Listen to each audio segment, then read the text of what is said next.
that's why Bonnie's presentation, I think, is so important, because the aliens she's been in contact with openly talk about God, about Jesus, and about our Bible, which in the UFO community is unheard of. You don't mix religion and UFOs.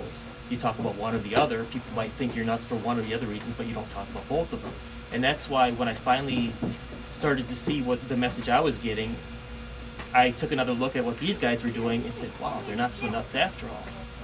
And that brings us up to Bonnie's presentation, I guess. She's had actual alien contact since, I think she might have Jimmy Carter when he was president, talked about UFOs.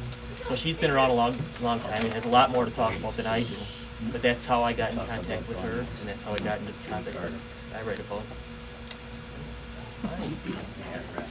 I had a very dear friend of mine, and she became interested in UFOs, and she was meeting with a group of people, and I thought, she's getting involved with a kooky bunch of people. I'm going to prove to her that UFOs don't exist. Well, I was very, very surprised when the first one came down, hovered over the road, and an alien came out.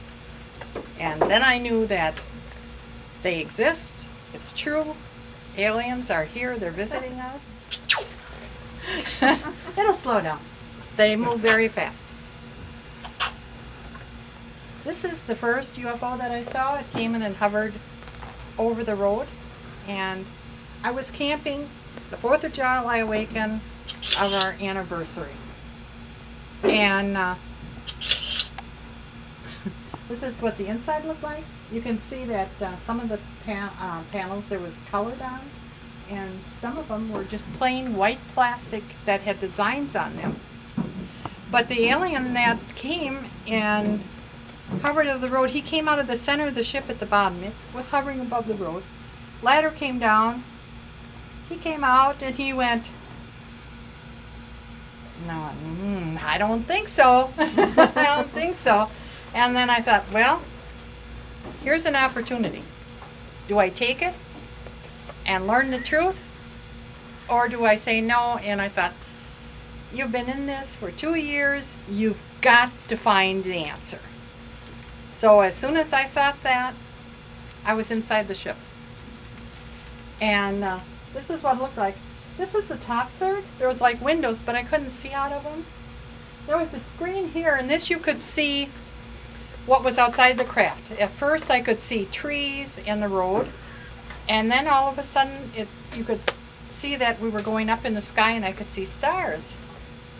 And this was a chair that the captain sat at, and they were standing there kind of behind me, and I got the impression that I could sit down and try to maneuver this thing. Well, I sat down and I did a lousy job, because all of a sudden it was going like this, and then it was going like this, and I got scared. I thought, I'm going to crash this thing. So I stood up and I left. And I'm just going to look around. Now, it was much bigger on the inside than it looked like on the outside. It was like an optical illusion, but it was so huge, and it had such a wonderful smell, the air, so pure, that it surprised me. And this is what it looked like. It was hovering over the road. It was a country road, and for some reason or another, I don't know why, I turned down this road, nothing around it. No houses, no nothing.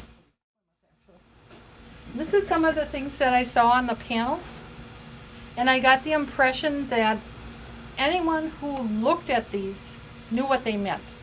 Like when you go to, in a store or anything, you see the men and the women on the bathroom doors, you know what it means. And this was a sign, for some reason or another, I knew what they meant. And this was a sign for maps. This is a tracking device. That's how they track things.